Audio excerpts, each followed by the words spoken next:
Welcome, everyone. We are here to talk about No, don't say it. Just AI. oh.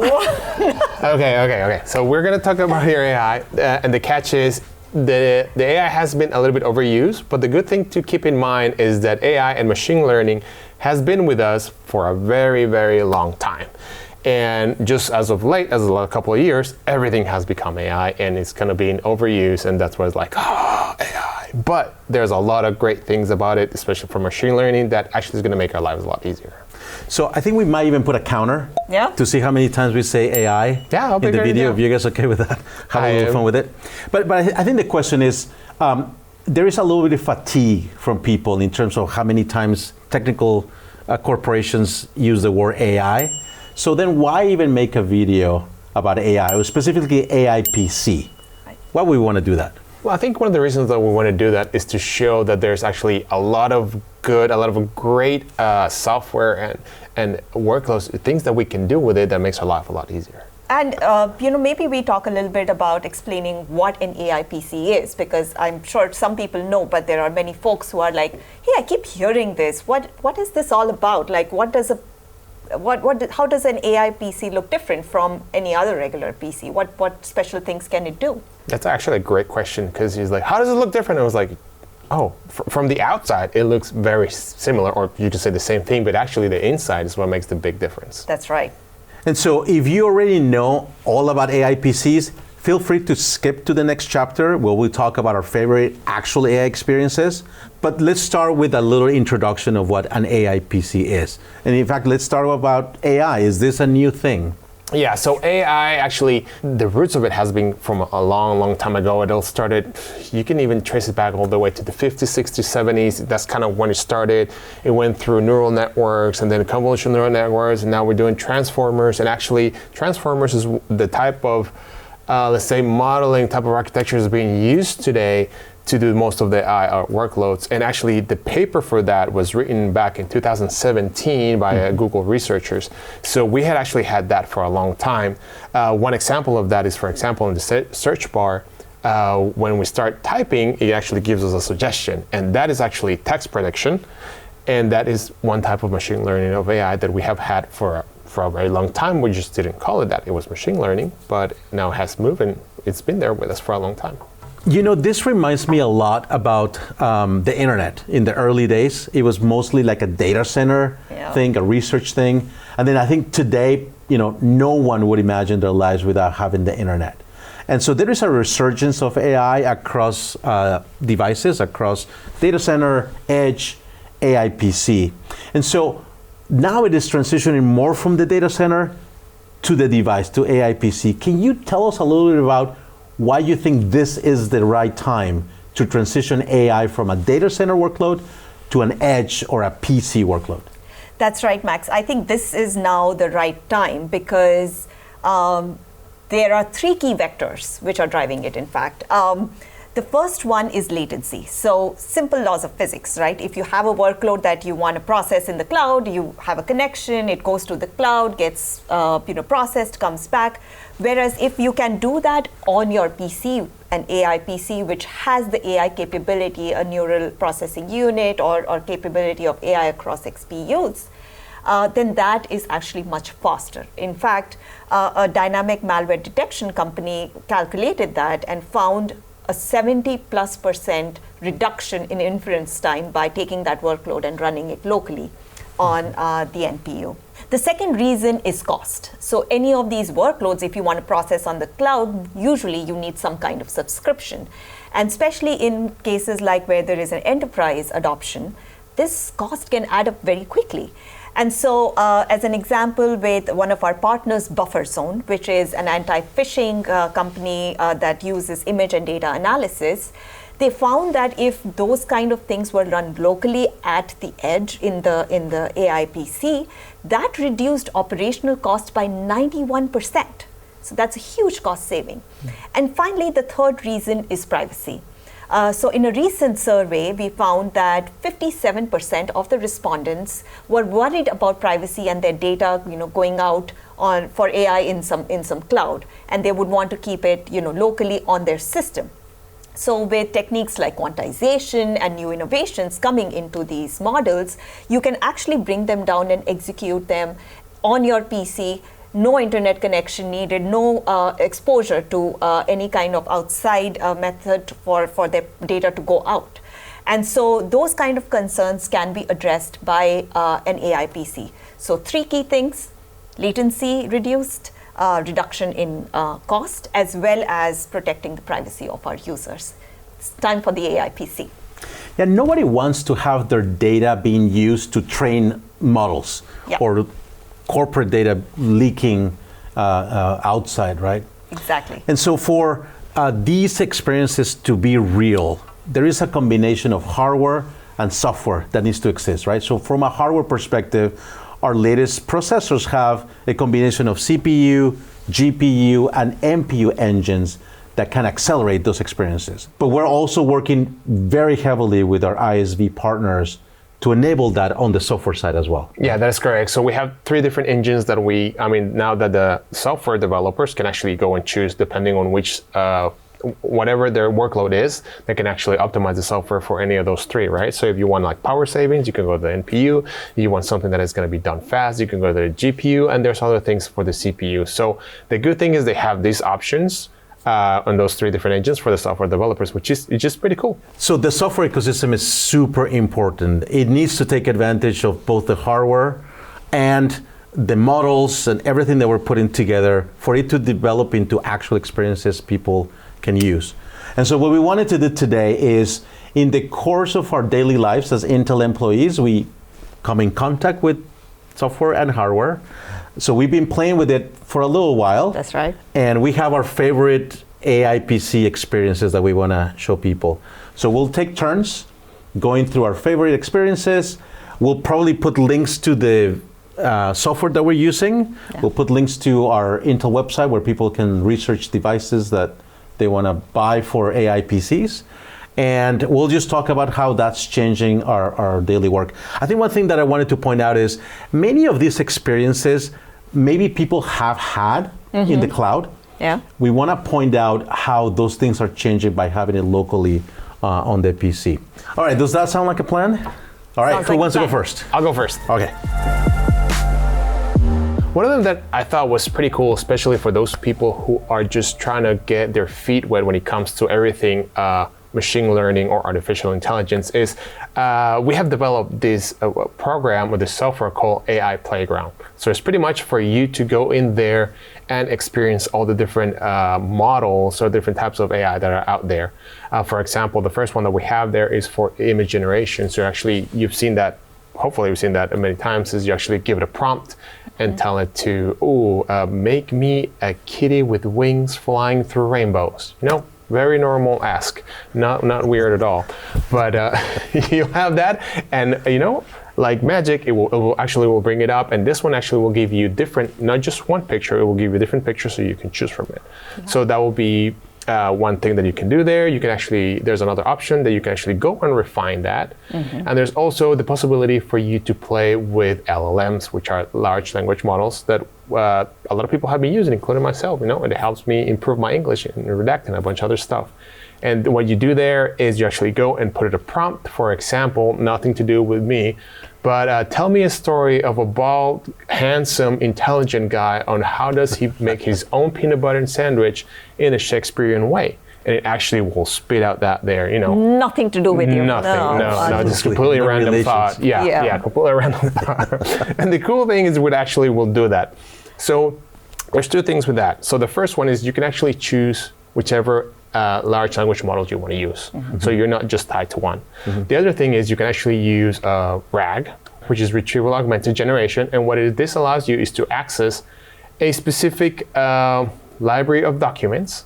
Because what happens is models are actually trained on huge amounts of documents and models, but they don't have access to everything. So for example, if you happen to work in a corporation, in a company, like Intel, there's a lot of documents in there that are not public. Yeah. But if you want to write something about our latest product, and we have the documents, we can actually upload those documents to this model, and actually stays private and local, which is what we want, because we want to make sure that we don't have any leaks and things like that. And we actually create a document ready for launch. So there's a lot of cool things that you can do with that and a lot of things to experience. So this is a great tool for for anyone who is interested on learning more about artificial intelligence and the different things you can do with it. Actually, I have a use case for LLMs plus RAG. So you know how when you buy a new PC and you're like, what was that spec again? Or can I do something else? Or should I buy some accessory? So one of our partners, Acer, actually has used LLM plus RAG and created a local chatbot. So, if you have questions like, can I get an upgrade on my storage? Or should I buy a docking station? Or, hey, how long is my warranty? You can just type it out there. And in the background, it has all of those long manuals, FAQs, and everything else that they generally get as questions, and it will, in a natural language, just respond to you. So no need for customer calls or hunting for things online in forums. You can just, ask the bot, and it will respond. So you're saying that I'm actually for the first time going to actually get to see the manual, not just throw it away. So that's pretty neat. Yeah, you don't need to carry it with you. We'll save you that. Very nice. All right, I'll go next. You guys probably know this, but I like to edit videos as a hobby. No, I would have never imagined. Really? No. One of the things that I like to do. I'm not saying I'm great at it, but I really enjoy doing it. And I actually just mostly do it for family. I do it for holidays or graduations, and I just try to put together content. So we have a pretty large library as a family, probably like 200,000 pictures and videos in a really large storage device. So one of my biggest pain points actually is trying to retrieve the clips that I'm gonna need for that graduation video or for that holiday video. That honestly is what takes the longest, because you have to go through the entire library looking for the information before you even start the fun part, which is editing the video. So I have a new application that is not new to any of us, but it has a new usage model. VLC, you guys know the, yes. Oh wow, right? Yeah. Very simple. Media player. It's excellent. It plays almost any format. That's right. Of content. Mm-hmm. And so what they allow us to do is to install extensions. And one of those extensions that we've worked on is a way to do through text search content on your library. Actually, there's two usages. The first one is you have your full library, and suppose I went on a vacation to Hawaii with the family. And a couple of the things that I really love that I want to put into the video is we went to a luau, and so there was a video of some dancing in the luau. So instead of looking for that in the library, I can go to VLC and type people dancing, right? We went to the North Shore to see if we could catch some turtle watching. So it was actually a very long video, just shooting to see at which point we could catch them, right? Speedy turtles. Exactly. So the second thing that you can do is, besides just searching for clips, you can go through one clip and search for specific moments within that clip. That is the piece that you want to edit into the video. So I can say turtles on the beach, and it will fast forward to that specific moment. So now I can grab that, put it into my content. So for me, it's a huge time saver, just asking through text for the clips that I want, and for the moment in those clips that I want, and I can spend more time actually doing the fun part, which is editing content. This is great. I'm still talking 200,000 videos I know, and pictures. So it's videos and pictures, right? So I don't know how many of those are videos, how many are pics, but it's a large library. And then every year it's going to increase more, right? Adding. Yeah.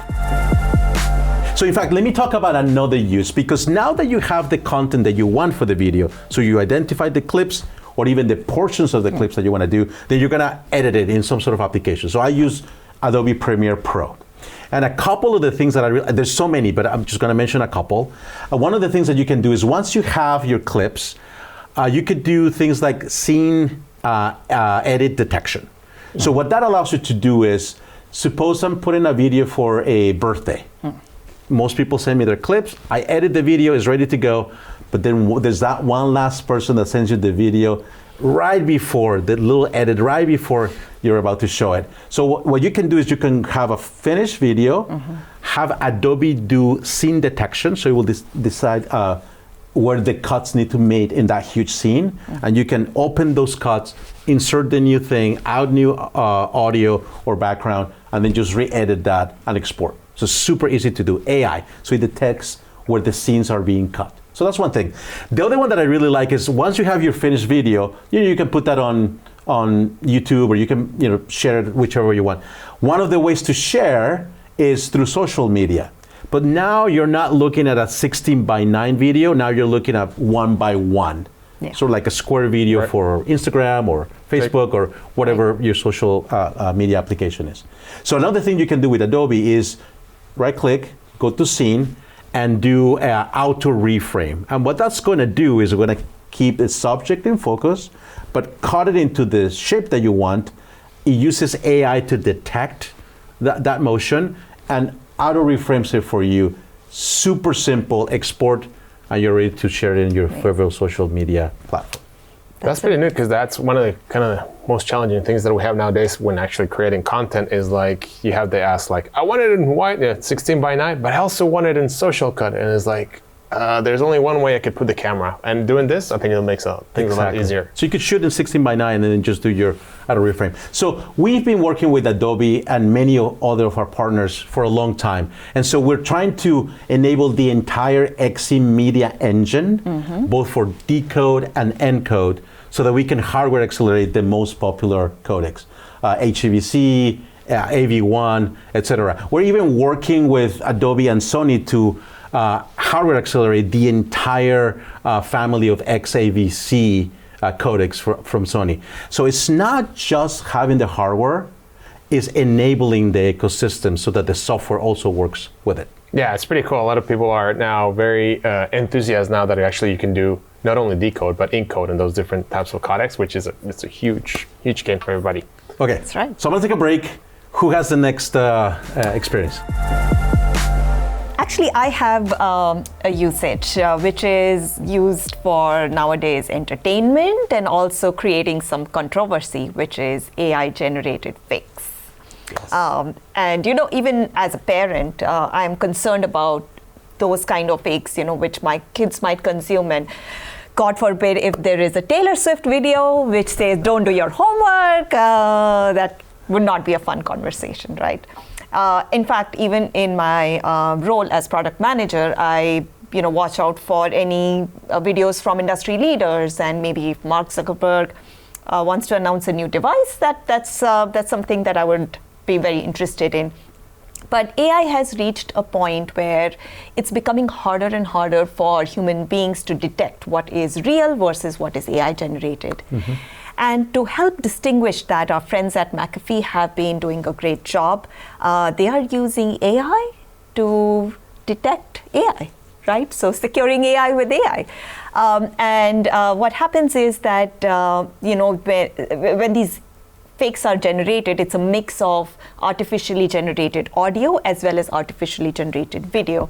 And since it's very quick and fast to work with audio, they are actually zooming in on that, and they are able to detect audio-based fake AI-generated content, and they will mark it. In fact, that software is available today. So if you buy a Lunar Lake system, it comes pre-installed with that, and any AI-generated video, it will have like a marker, and you will immediately be able to see. So if my kids bring a Taylor Swift video which says no homework, I will say, look at the dot. Don't listen to that. Real. Do your homework. Do your homework. That's good. That's a great one. Yeah, that's more like a hey, take this video with a grain of salt. Might not be the right one. With a teaspoon. Yeah, exactly. It ain't happening. I'll have the next one. So the next one, it's about gaming and streaming at the same time. So when you are doing that, majority of people who are doing that like to have, of course, you want to show the game, but you want to show the moneymaker, your amazing, beautiful face. Remember, just got to stay humble. But that's what you want to do. And one of the ways that it's done is, you have the green screen in the background, and then the key in and you remove it. But that process is being done either by your CPU or your GPU. Okay, so now Using a VCam from XSplit, you don't need the green screen. It removes the background. It puts you in there, but the great thing is now that this whole process is being actually taking place into the NPU. So you're offloading that workload and you put it in the NPU and you're leaving your CPU and your GPU just to pretty much stream and game, which is not what you really want it to do. So it's offloading that and giving you those extra, frames per second to go make your other friends happy. So it's pretty neat. It's pretty interesting to see all the different things that are out there when it comes to AI. And this is one of great example where people have been doing this for a long time, gaming and streaming, right? I think the difference now is how are we using AI to offload some of that function into a very low power engine that can do that without affecting your gameplay, right? Or yeah, exactly. So that kind of goes back to what we're talking at the beginning is like, we are at the early stages of AI, so people are just trying to see new types of things like we can do is like, hey, well, look at that. Well, we can just do AI to do this, and it saves us some performance, or give us some performance back from the GPU and the CPU. All right, and since we're still talking about gaming, let's talk about XeSS, which is XE super sampling. And that's a technology actually we had for a couple of years. We had it in our discrete art graphics cards, and we also had it in our built-in graphics cards from Meteor Lake and now Lunar Lake, which are our Intel Core Ultra Series 1 and Series 2 processors. And what it is a pretty cool technology that it works by rendering your game at lower resolutions and then upscaling it using machine learning and a dedicated AI inside the processor. And it uses actually this thing called the XMX, so the XE matrix extension units to be able to do all these calculations and do it a lot faster. This helps improve performance while maintaining as much image quality as possible. So yeah, that's a great technology that we have in there. Awesome. And we're only increasing the number of games that use XeSS. So this is another one of those that it just gets better as time goes on. Yeah, more games, and then we're also improving it. It keeps building on. So yeah, it's only going to get better. Perfect. Okay, I guess I'll go next. So all the ones that we've been talking about, what I love is that all of these things exist today already. So you can go buy an Intel Core Ultra based laptop, try this software today. The one that I want to talk about now is not quite available yet. It should be available this quarter, but this is another example of how we get to extend the life of these devices by new and more software, new experiences. This one is from one of our partners, Magix, with their Vegas Pro software. And so what you can do with this software is you're able to create videos almost completely generated by AI.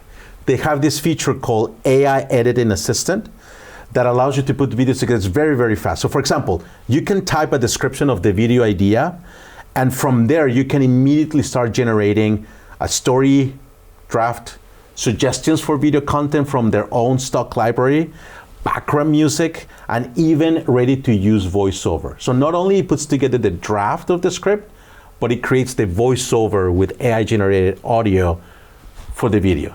So now that you have all of those pieces created by the software, then you can step in and say, okay, I want to use the audio from this, the stock video from that, but I want to create my own picture because it's a picture of my business. And so you can take their suggestions and then modify it, use your creative process to create the perfect video for you.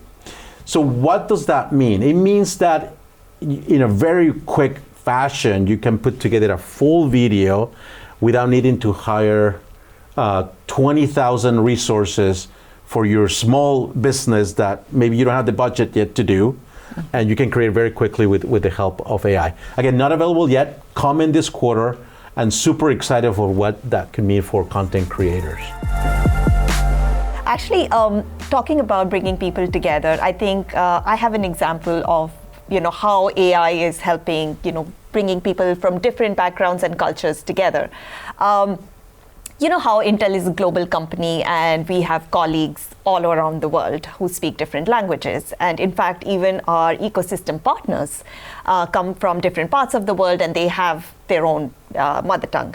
And when we work together, there is almost like a given, conversation of talking in English.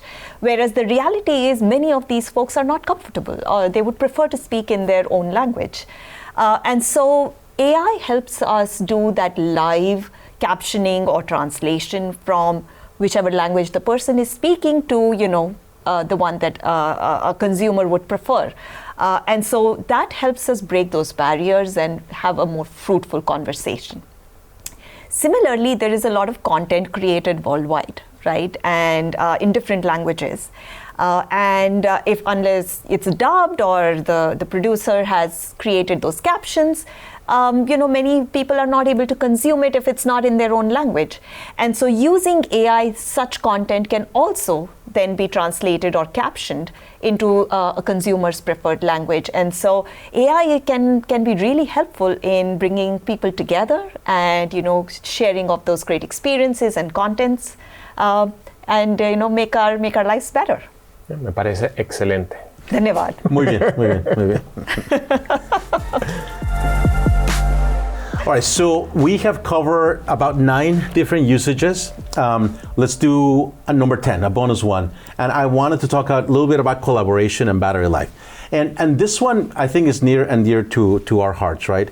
So speaking of collaboration, I think by now people are pretty used to the usual noise suppression features, blurring your background, even changing your background. We've been doing this for a while. I sort of feel like through the pandemic, people started getting used to a lot of that.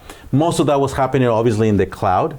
And so what people don't realize, and they shouldn't really realize it, is that there's a cost associated with these features in terms of processing and battery life.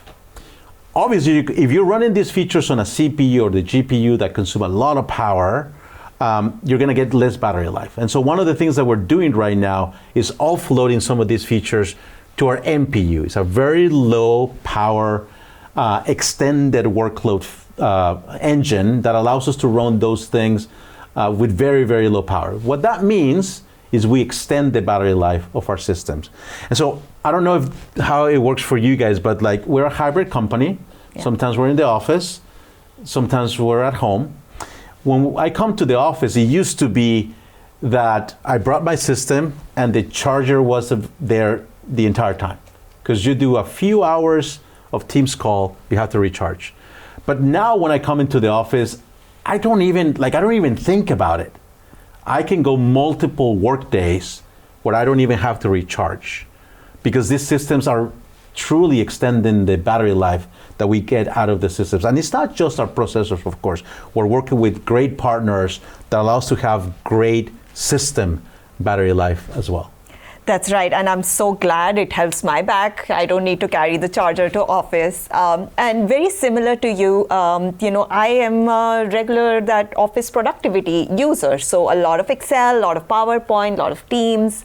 And one of the benchmarks actually that measures the battery life for such users like me is the Procyon Office benchmark. And that actually on a Lunar Lake system clocks more than 20 hours. So it's truly a multi-workday experience. So one of the things like we have seen now that the systems have launched is actually there's a lot of reviews out there, and I will encourage all of you guys who are watching us to go and check out those reviews because they have seen battery life last between 16 to 24 hours depending on how they were testing, who they were using. So I mean it looks great, but I'll definitely recommend to go checking those out. Go check out the reviews. That's a great point.